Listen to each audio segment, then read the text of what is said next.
Okay, I hope you can see it. So, good morning everyone. I'm Matteo Ciocca, and today I will present to you the work of my PhD of the title Balance Preservation and Collision Mitigation for Biped Robots. I want to thank my supervisor Pierre Brice and Thierry to help me throughout this journey, and thanks to the committee members that are here today. So this PhD was funded by Robot in Human Environment, or Room Action, the logo in the bottom left, from IDEX Percival Lab. Before starting, let me mention that my work is related to the one of my teammates, Nestor and Noel, so we are ready to start my presentation. There are some situations where a fall is inevitable. I captured this situation in a YouTube video where a lady has not fallen yet, but she will, and there is nothing she can do about it. Or there are other situations where a collision or an impact is inevitable. I captured this type of situation back in 2006 World Cup, where Zinedine Zidane has not hit Marco Materazzi yet, as you can see in the captured frame, but he will, and Marco can do nothing about it. And eventually this collision led also to a fall of Marco Materazzi too. So for humanoid robots, a fall can produce damage to the robot itself, and a collision with humans will produce injury for people. We cannot allow this situation with these robots because soon they will be around us. They will, for example, provide support in hospitals, help us at home or in factories.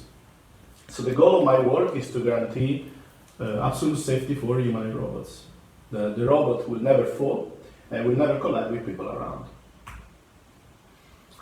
Avoiding a fall or a collision boils down to satisfy a set of constraints.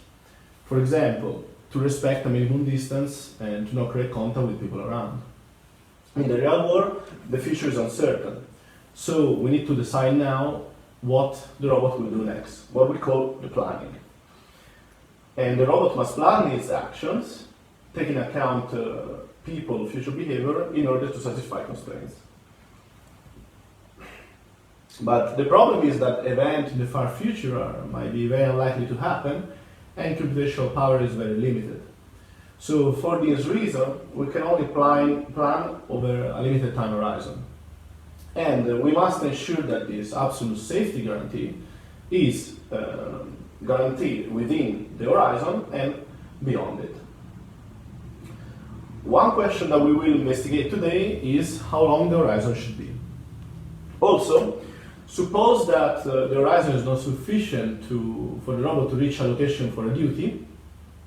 A practical option is to replan later on and repeat the planning process until the goal is reached, in this case to reach a location. So another question for today will be, how often should we replan? Overall, today we're going to talk about the framework with which we control Biped robots. Second, we're going to talk about fall avoidance and how the horizon lengths affect it. Third, spoiler alert, we cannot guarantee that the robot will never collide. For this reason, we present strategies that help minimizing the risk of collision. We investigate how the replanning affects the collision avoidance capability of the robot. We help improving the time to react for people around the robot to avoid collision. And following the discussion on the time to react, we conclude with two strategies under the section Collision for the Greater Good. My contributions are in fall avoidance, published back in 2017, and the first strategies of minimizing the risk of collision, published last year. The other two sections are not published yet. So let's talk about the framework that we use to control Biped robots. To control Biped robots, we use an approach called Model Predictive Control, or MPC.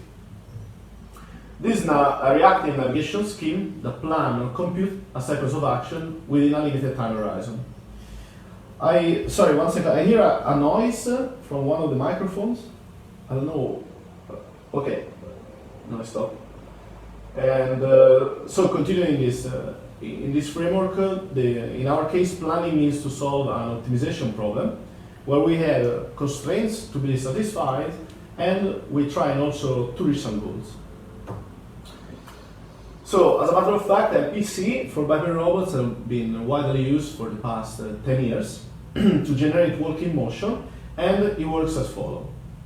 We discrete time in time instance, time ti, time a+1, etc. And each time of consecutive time interval has a fixed time duration, capital T, that is called centric period. And the first step is a time ti plan a motion that is composed by n control action. The robot then executes the first action of the motion, kept constant for a duration t, and at the next time instant, ti a+1, if the goals are not reached, we replan. In our case, we plan a sequence of steps for walking and a center of CO and mass trajectory, which is represented with the letter C, the figure on the right. So how do we anticipate this sequence of steps? Walking is a sequence of regularly recurring events. At each event, there is at least 1 foot on the ground, and we divide walking in single support and double support. For the single support, we have 1 foot on the ground, and for the double support, we have both feet into the ground. A step cycle is a period of time between a foot contact on the ground to the next contact of the opposite foot, as is represented in the figure on the right. In our case, the sampling cycle, the period of the time of the sampling cycle is fixed, and the foot are parallel to each other at all times. For the center of mass trajectory, we consider 3 things. First, that the robot walks on a flat ground. Second, that the center of mass is kept at a constant height. And third, we assume zero variation or angular momentum around the center of mass. With this assumption, the signal dynamics is linearly related to contact forces that are crucial for walking. In fact, Biped robots need external contact forces to exert acceleration on the center of mass and move around. In this formulation, the center of pressure, or P, is a local quantity defined from contact forces and is central to the concept of biped locomotion. We can only plan sequence of step and center of mass trajectory that comply with some limits, for example, actuator limits. So this motivates the introduction of a set of constraints onto the center of mass dynamics and the contact forces to account for these limits. So since contact forces with the ground are unilateral, the robot can only push and not pull from the ground. The center of pressure resides within a support polarity called P, shown in red in the figure on the right. We also do not allow leg crossing, shown in green, and we want the robot to take steps respecting the maximal leg length, shown in purple. If we satisfy these constraints, we comply with the limits of the robot, and we assume that a violation of any of these constraints indicates a fall. The constraints altogether are represented by a matrix inequality, where the motion pi, in our case, is precisely a sequence of step and a sequence of central pressure velocities. Controlling a biped robot can be seen as a cascade of controllers, and MPC is just one of the many controllers that make the robot moves. We assume that the motion pi output of the MPC is perfectly tracked by the next controller later on. And we also assume that sensor perfectly estimates center of mass, position, velocity, and current step position that are used for the MPC, for the replanning phase of the MPC. So to conclude this section, we use MPC to generate the walking motion. We made a few assumptions on the walking cycle and center of mass trajectory, and we introduce a set of constraints to avoid falling. So now we are ready to talk about fall avoidance. A constraints we say that indicate constraint violation, we say that indicate a fall. So we need to satisfy the constraint set at all times to avoid falling. In MPC, the capacity to satisfy a set of constraints is called feasibility. And in the literature is classically guaranteed recursively. That means that the feasibility at time ti implies feasibility at time t+1. An important aspect of our application is that the MPC has to adapt continuously to different situations, to avoid collision with people, to interact physically with humans, and to follow a visual target. So for this reason, we actually aim at what is called strong recursive feasibility. A classical approach to guarantee strong recursive feasibility, or SRF, for our MPC scheme it means to introduce a terminal constraints at the end of the horizon and make sure the system remains feasible indefinitely after the end of it. In most applications, we want eventually the robot to stop, or at least be able to stop in a few steps. What is called capturability. With respect to the requirement to stop, we favor capturability terminal constraints such that the robot is able to stop within a given number of steps without falling indefinitely from the end of the horizon. And we guarantee fall avoidance. Now, if we look at the frontal position against time in the x-axis, we see that time 0, the robot is in a single support on the right foot, represented by the support polygon boundaries in red, and almost at time 1 second, the robot is shifting the COP, center of pressure, in the left foot, so there is a double support there, and it ends in a single support on the left foot at around time 1.6 seconds. At that time, the capturability constraints that define a terminal constraint set, capital T grec, make sure that the motion of our robot remains feasible indefinitely. In fact, when we replan, thanks to this capturability terminal constraint set, we know for sure that the MPC remains feasible. So strong recursive feasibility is guaranteed by construction, and the robot will not lose its balance. However, when the robot plans to take a step to continue walking, in this case, in our example, is the left foot, we don't know for sure if the MPC remains feasible. We don't know if we can guarantee fall avoidance while continue walking.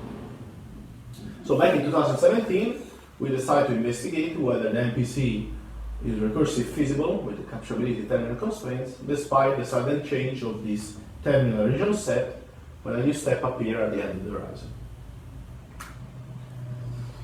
So let's define the set of solutions that satisfies the linear constraints with the additional constraint set by the calligraphic F letter, and by definition is a convex polytope.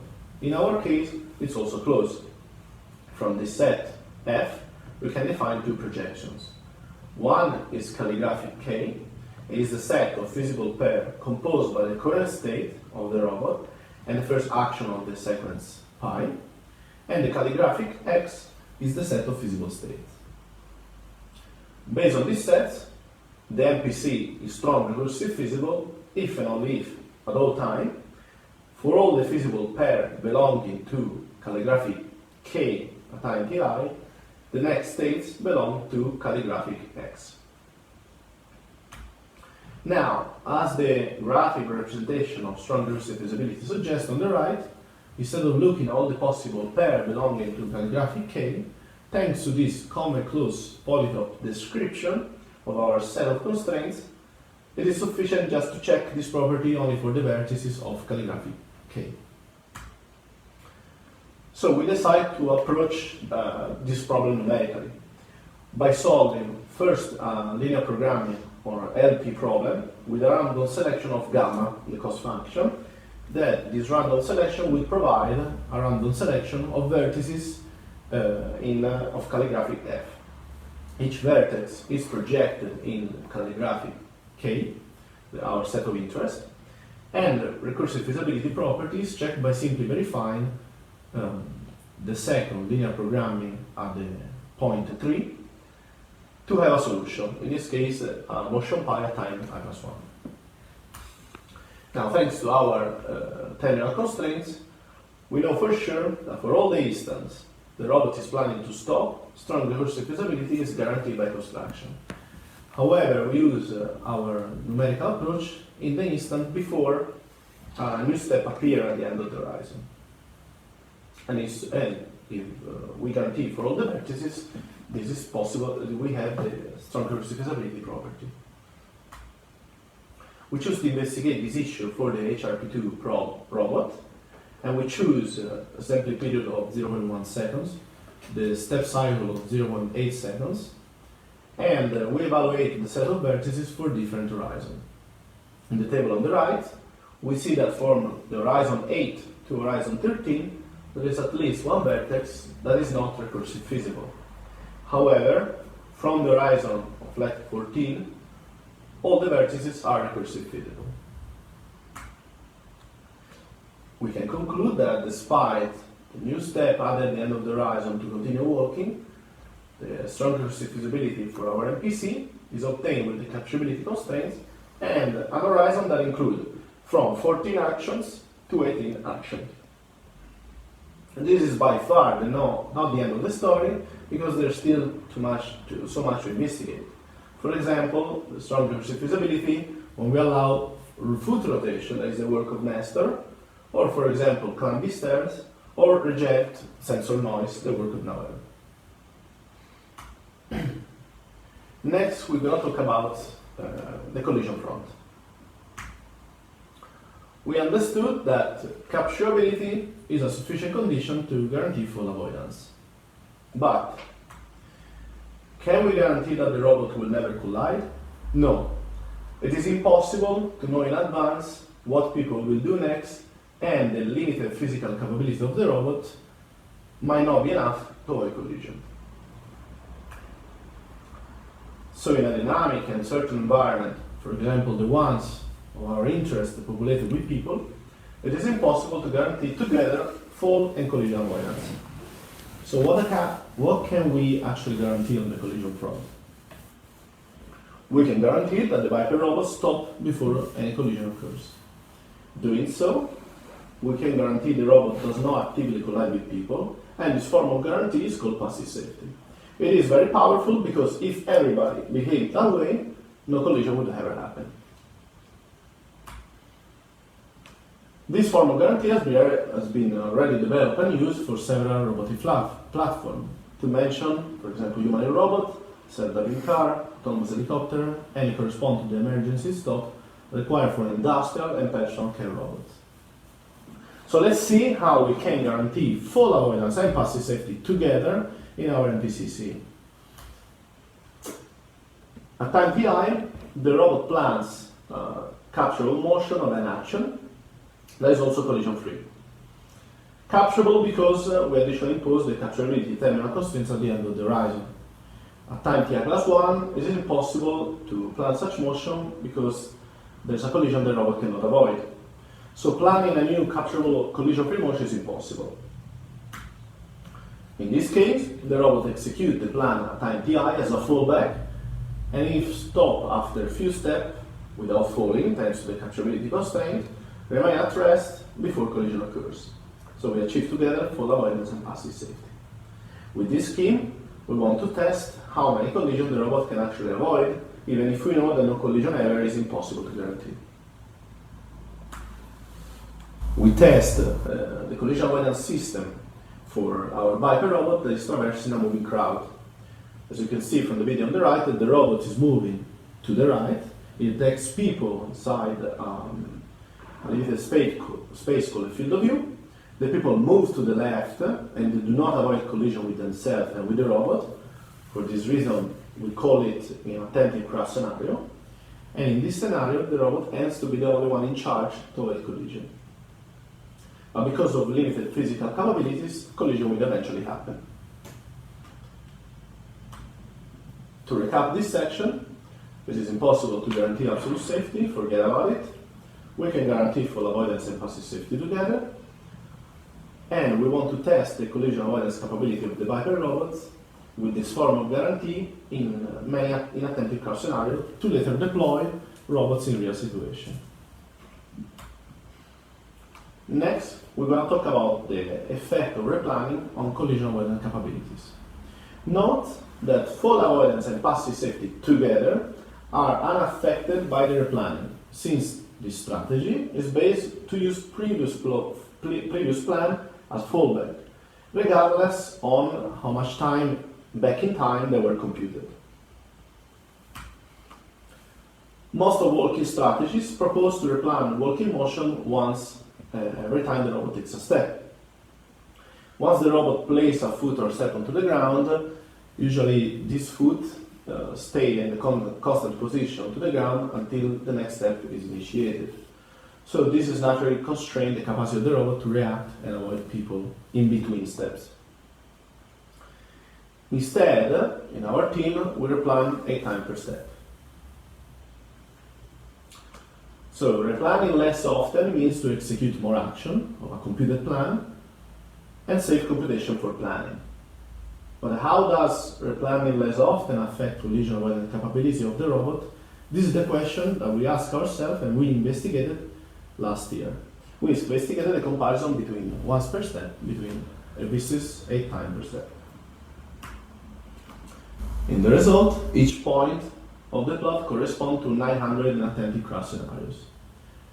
The plot of success rate reports in percentage from 900 simulation the number of times where the robot did not collide for 20 seconds. We tested the replanning once per step as the literature suggested, 8 times per steps as we currently do, and few replanning choices in between. Obviously, the success of the robot decreases when the density of the crowd that the robot needs to traverse increases. And this is represented by the letter Z, the number of people. And replanning less often means to save computation for planning, but it comes at the expense of a decaying success. However, we can favor to replan only once per step instead of 2 for 8 times per step to save computation for planning, since this success improves only less than 10%. To conclude, we favor replanning 1 per step instead of 8 times per step to save computation for planning, with only a small decrease in collision avoidance of 10%. As an element of comparison, in case only fall avoidance with sensor noise, Matteo and Noel showed that computing the stabilizing control law in the blue box 4 times per step instead of 8 times per steps leads to 0 increment in the maximal tracking error. The message of our lab is that slow replanning is good, is not better, at least to save computation for planning. Now, is it fall avoidance and passive safety together the scheme that reduces as much as possible the number of collisions? We will investigate now how can we improve this strategy. A criticism to passive safety was raised in the literature. Once the robot stops, the responsibility to avoid collision is left to people. But do actually people have enough time to react and avoid collision once the robot has stopped? We came up with a reasonable assumption that states the following: more time to react for people around, reduce the number of collisions. For this reason, the robot should leave as much time as possible for people around. In this example, a person is coming toward the robot very fast. The robot cannot outpace the person in the center of the figure because of its limited capabilities, so a collision is inevitable. The robot accounts for the presence of the person, not only in the present but also in the future, as represented by the gray area called unsafe zone. The robot knows that the person is inside the dead zone, but does not know exactly where the person is. So collision avoidance constraints avoid entering this unsafe zone in gray. In our case, the time to react is the time before the robot enters the unsafe zone. And asking the robot to stop to guarantee passive safety before entering the unsafe zone limits the time to react, as you can see from the blue curve. So we remove this constraint, this condition, and we aim purely at maximizing time to react, the green curve. And now, how do we plan such motion? As long as the robot can avoid collision, we increase the time to react for people around. We list in temporal order the collision avoidance constraints, whereby represented only by the relative robot-person distance d, being greater than a certain safety margin, called sigma. for time ti, n+1, etc. When the robot satisfies these constraints as much as possible, we want the robot, of course, to satisfy these constraints as much as possible. And to enforce this as much as possible condition, we use the lexicographic programming approach. How does it work? In the lexicographic programming approach, we have a sequence of objectives to be satisfied.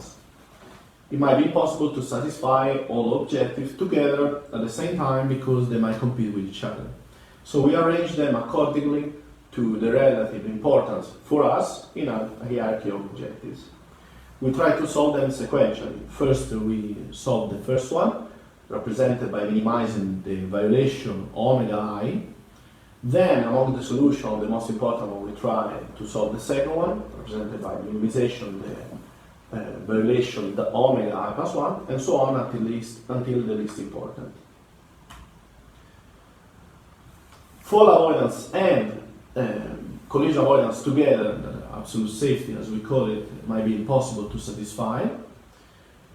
So for us, fall avoidance is the most important objective to satisfy, since moving around instead of crawling into the ground can help avoiding collision. Then we assign collision avoidance constraints in temporal order to the priority levels. The temporal order from 2 to n, in the hierarchy on the right, ensure to leave as much as time to react as possible for people around. And lastly, we ask the robot to walk at the desired walking speed imposed by us. When we plan a motion, we solve a lexicographic optimization problem that has this hierarchy of objectives. We compare the scheme that guarantees fall avoidance and while maximizing time to react, or TTR, with the one that guarantees fall avoidance and passive safety. For short, passive safety on the left and maximizing time to react on the right. In our simulation, passive safety collide more often than maximizing TTR. The robot tries to traverse the crowd, but eventually it cannot plan a new capturable motion that is also collision-free, and it stops before collision occurs.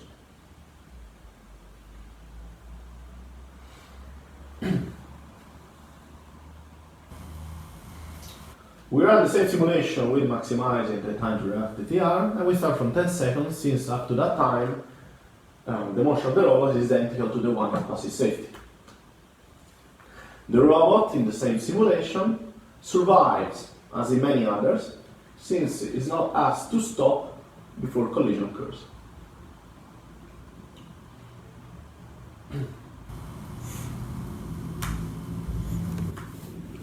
Another interesting result is that collision with maximizing TTR happens later than the one of passive safety. In this simulation, on the left, passive safety collide at time 15.8 seconds.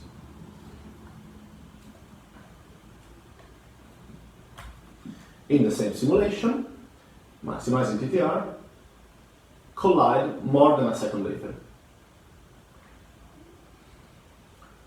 However, passive safety guarantees the robot does not actively collide with people around. Instead, we have many cases where maximizing TTR results in a stronger impact, since the velocity of the robot, as you can see from the simulation on the right, is pointing toward the colliding person. We summarize the result in two plots. The first plot in this slide shows that the collision risk over the number of times the robot collides in percentage is less with the robot control with maximizing TTR in purple curve. The same purple curve is below the blue curve, that is passive safety, which means that with the same number of collisions happening, the collision with maximizing TTR happens later in time. The second plot shows that for passive safety, the blue curve, we have all collision happening with a relative collision velocities less than maximum velocity of the people. This means that the robot was addressed when collision happened. For maximizing TTR, we have a significant amount of collision that happen with strong impact, as you can see with the amount of cases on the right. To conclude, if we favor the scheme guarantee full avoidance while maximizing TTR instead of passive safety. Collision happen less often later in time, but we found many impacts that are stronger than the one with passive safety and might result in injury for people, which is bad. Last, we're going to talk about how the scheme of maximizing TTR can be adopted to account for some priorities that allow collision for this greater good. We're going to talk about two variants of the crash scenario, so let's dig in the first one. In the first one, we equally divide the crowd in robots and people. Our biped robot on the left can distinguish correctly these two categories when they enter inside the field of view. And in this case, we would like to maximize the time to react for people and, if possible, for the other robot. In this scenario, we compare the scheme that guarantees full avoidance while maximizing TTR for everybody in the same manner, in this case, on the left, and the new scheme where first maximizing TTR for people and then, if possible, for the other robot on the right. Both schemes make the robot walk desired walking speed imposed by us. When we ask on the simulation on the left the robot to maximize the time to react with everyone in the same manner, the collision with people is approximately the same amount of collision with other robots. And overall, this collision happened more or less at the same time. In the simulation on the right, the robot ends in a collision with a person and a robot. The simulation on the right, the simulation on the left. Now, in the simulation on the right, we run the same simulation starting from 10 seconds, since up to that time the motion of the robot is identical to the simulation on the left. With the same scheme, with the new scheme, we have less collision and they happen later in time with people, but we increase the number of collision with the robots, and collision with the robots happen earlier in time. As you can see from this simulation, the robot our biped robot collided with a robot in gray in the simulation on the right 1 second earlier than the simulation on the left. So as you can see, when we maximize the time to react for everybody in the same manner, we have more or less equal amount of collision with people and other robots, the people blue curve and the robot purple curve, and collision happen more or less at the same time. Now, when we choose the new scheme to prioritize people over the other robots, collision with people happen later in time, and the number of collision happening in percentage drop by 5% with other people. Next, we're going to talk about the second variant of our inattentive crash scenario. Suppose that the Colossus, a French firefighter robot, must help extinguish the Notre Dame blaze on the right. The priority is to reach that location. But a crowd in the middle between the robot and the location might obstruct the robot path to reach such location. In this case, we want the robot to maximize the time to react with everyone, only as far as it does not impede to reaching the target location. In this scenario, the crowd is composed only by people. The only difference between the example of Colossus is that we are controlling a robot with legs instead of wheels. We compare two schemes. The first one on the left guarantees full avoidance, and once this is guaranteed at the first level, the scheme on the left aims to reach the location as fast as possible by trying to minimize the position of the robot with the location that they have to reach at the end of the horizon, and is ensured to reach the location as fast as possible. As you can see, the scheme on the left does not account to avoid collision with people. The new scheme on the right, the other scheme on the right, is asking to guarantee full avoidance at the first level, reach the location as fast as possible at the second level, and, if possible, to try to maximize the TTR with everyone. The effect of the scheme on the right is that the robot will mitigate collision, but only as far as it does not impede in reaching the target location. The scheme that only guaranteed to reach the location collide more often than the one that is also trying to maximizing TTR as lower priority. As you can see the video on the left, the robot cannot reach the location. Disregard completely the people around. Up to 6 seconds, the robot follows the same motion, so we start from 6 seconds on the simulation on the right. And with the new scheme, the robot reaches the target location and also avoid people once it's there.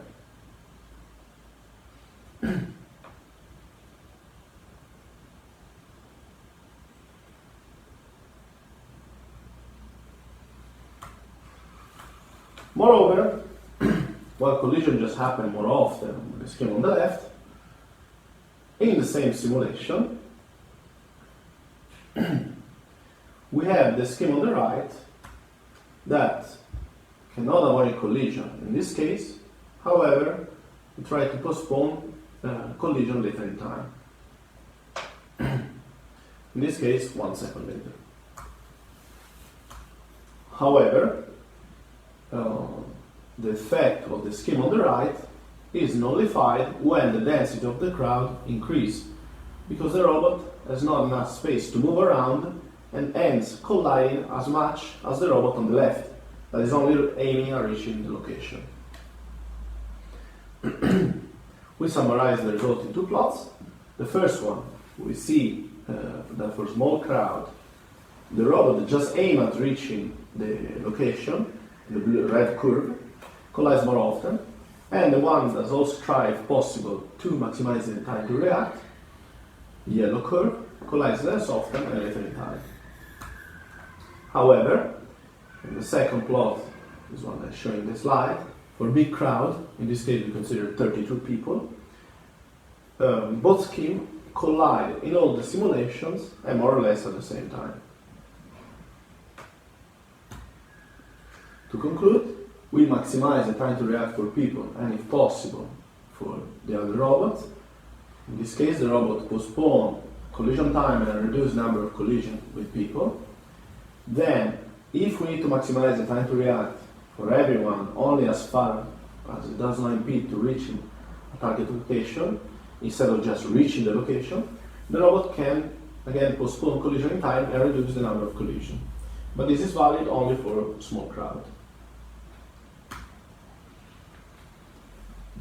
To recap this talk, we first saw how capturability is a sufficient. We said that capturability is a sufficient condition to avoid falling, and with a sufficiently long horizon, in our case from 14 action to 18 action, we can guarantee fall avoidance while being able to stop while walking. Fall avoidance and passive safety can guarantee together, thanks to the ability to stop before any collision occurs. With this scheme, we can replan less often to safe computation for planning, and with only small increase in collision by 10%, by less than 10%. Maximizing the time to react for people instead of guarantee passive safety helps in postponing collision in time, reduce the number of collisions, but the robot might collide with stronger impacts. And this effect of maximizing TTR can be prioritized for particular member of the crowd and or only as far as it does not impede to reach a target location. As future work, I would like to explore the replanning effect of fall avoidance. The question is, can we replan less often and yet be able to guarantee fall avoidance while continue walking? Then we want to explore replanning less often for the scheme fall avoidance while maximizing TTR. Want to know if it's still better than passive safety in terms of postponing collision time and the number of collisions. So we can also save computation for planning. And want to test this replanning also for the adaptation of the last scheme when we take priorities into account. So that's it. This is the end of my presentation, and Thank you for listening.